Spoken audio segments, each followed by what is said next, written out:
already there. So for me, it's just count down the days. And like I said, it's a big day because it's the resurrection of Jesus Christ. And for me, it's my time to come out, beat up the boy, silence some people. Do critics ever matter to you? Nah, critics don't matter because, you know, every walk of life you get critics. For me, like I said, Jesus went through a lot more than I had to. And at the end of the day, I'm only talking because I am that guy. Ben, is this about proving something to yourself rather than other people? Don't get me wrong, you mentioned their critics. You received a lot of stick after the last fight. You were labelled the quitter.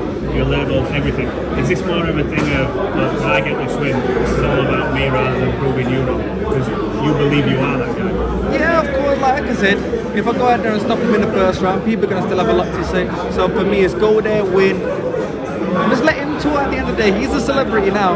He's doing all his little podcasts now. And fair play to him, he deserves that spotlight. But when I beat him, I hope you guys go and interview him after as well. How has Andy Lee changed your style? Truthfully, like I said, I don't want to give away too much. We've not changed it crazily. He was under the tutelage of Kronk himself. If you saw my first part of my career, I was with Sugar Hill, who's a Kronk fighter. So we sing up the same hymn sheet. I say the main thing is that guidance, that structure. You're walking and this is what you're doing today. Where before, I'll do my own thing. So I think that's the main thing he's changed. He's a great person. The Kronk style is those tall fighters and you can really punch. Yeah. Has he maybe worked on you sitting down in shots a bit more, hurting your opponent? Yeah, the funny thing is, like I said, when I first went there, he's going off what other people are saying, oh, you can't really punch. And when I started hitting the pads, he was like, what do you do this in the ring? That's all I know, I like to mess around. So, you know, that opened up his eyes, and when he started seeing the power there, we've been working on a few things, but we'll see. How excited are you to have Hamza in the gym with you as well? Obviously, super middleweight now, just a weight below you. Yeah, it's good sparring, isn't it? But it's a great, on paper, it's a great stable now. You got Joe Parker, Paddy Donovan, me, Hamza. I'm sure a lot of people will be trying to join it as well, but I know Andy likes it nice and knit so he can look after us properly. Ben, are you going to showboat? Are you going to be showboating on Sunday? I'll be showboating, man. You know how I do. Do you have your eyes on the Lyndon Harper Anthony Yard trilogy fight? Because Anthony mentioned that it'd be too early for you to step in the ring with him. Yeah. If that's something that you'd want in the future, what do you make of those comments? Yeah, that's what I say. That's one good thing that happened in my last fight. I was looking at 2026, 2027. I was thinking, man, I'm going to beat up this kid. I'm going to go do this. I'm going to do that. Everything was moving at 100 miles an hour. Where what I like, what happened there is he's taught me to stay in the now, stay present. And I think with that mindset, you're focused on now. And I think that's when you get the best of me. Ben, you've been with Andy Lee for a longer time than people thought. We know that. You put your nose now, but you were working before. You won't tell us a game plan, but what's sort of the key bit of advice that Andy Lee's given you in the build-up to this, or when he first brought you on board and stuck with you, that you can tell us? He said, just make sure you go and have a shit before you go out there. Because I left it in there before, I felt like I was going to poo in the ring. But yeah, he's told me a lot. Like I said, he's been in bigger fights than this. He was a world champion. He's had ups and downs in his career. So when you're sitting over the dinner table, he'll talk you through these things.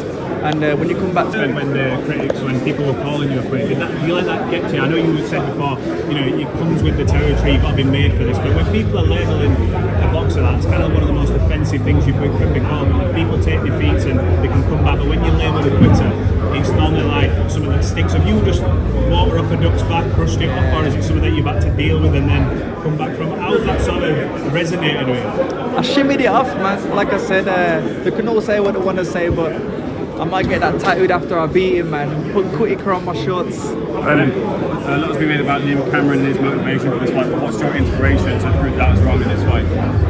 Yeah, like I said, there's nothing to prove.